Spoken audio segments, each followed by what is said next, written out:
Hello student, myself Piyush Mathur from Department of Electrical Engineering, Arya College of Engineering and IT, Kokas, Jaipur. My video lecture is based on subject utilization of electrical power. Today we are studying on unit number 3 according to the RTU syllabus electrolytic process and some of laws of electrolytic process such as Faraday's law. First of all, definition of electrolytic. Definition of electrolytic means a way of separating a liquid into its different parts, different chemical parts by passing an electric current through it. If any liquid we want to separate, therefore we give to the electrical supply, so their chemical parts split to the uh, different types of ions. So in this diagram we see there are two electrodes which connected by the battery, and these two electrodes are immersed in the solutions.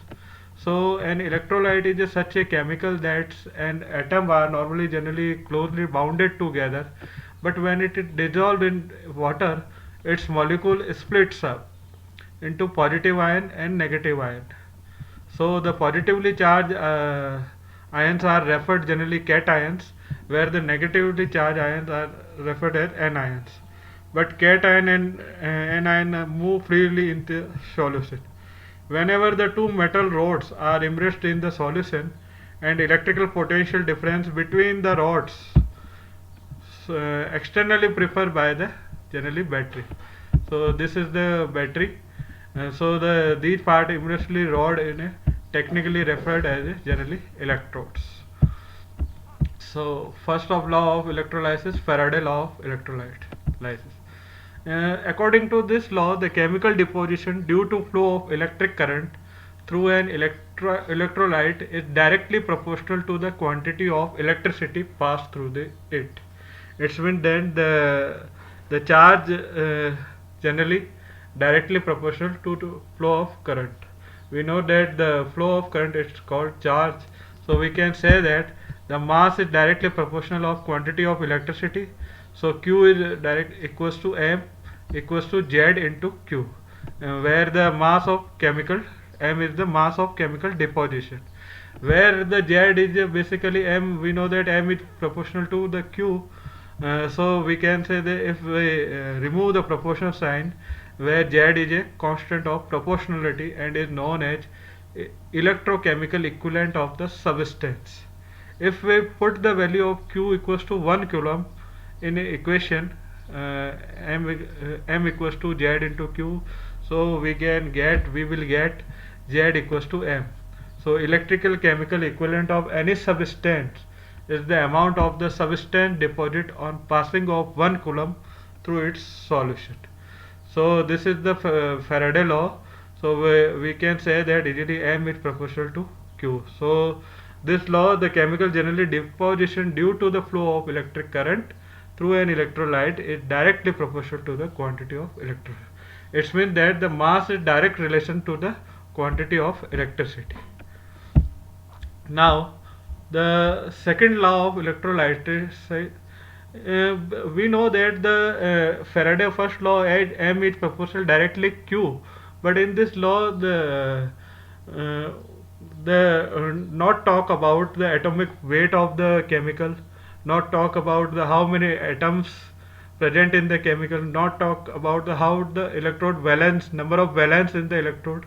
So to improve the first law of Faraday law, the Faraday second law of electrolyte, it states that when the some quantity of electricity is passed through several electrolytes, the mass of substance deposited are proportional to their respective chemical equivalent or equivalent weight, and every substance will have its own atomic weight. So the same number of atoms, different substation will have different masses. We know that, such as calcium. If we take calcium, their atom generally is our atomic weight is generally 40. So again, how many atoms deposited are electrode also depend upon their number of valence. If valence is more than of same amount of electricity, the number of deposit atom will be less. Where if valence is less, then for the same quantity of electricity, more number of atoms to be deposited. So there are the main difference of the Faraday first law and Faraday second law. It means that the valency, if valence is more, the same amount of electricity number of deposited atom will be less. If valence is less, the amount of atoms is high, more number of atom is deposited. So for the same quantity of electricity or charge passed through a different electrolyte, the mass of deposited chemical is directly proportional to its atomic weight and inversely proportional to its valency. So in this law we can say that the electrochemical equivalent very important role in this law. So there are the basic principle of electrolytes and Faraday law. Thank you.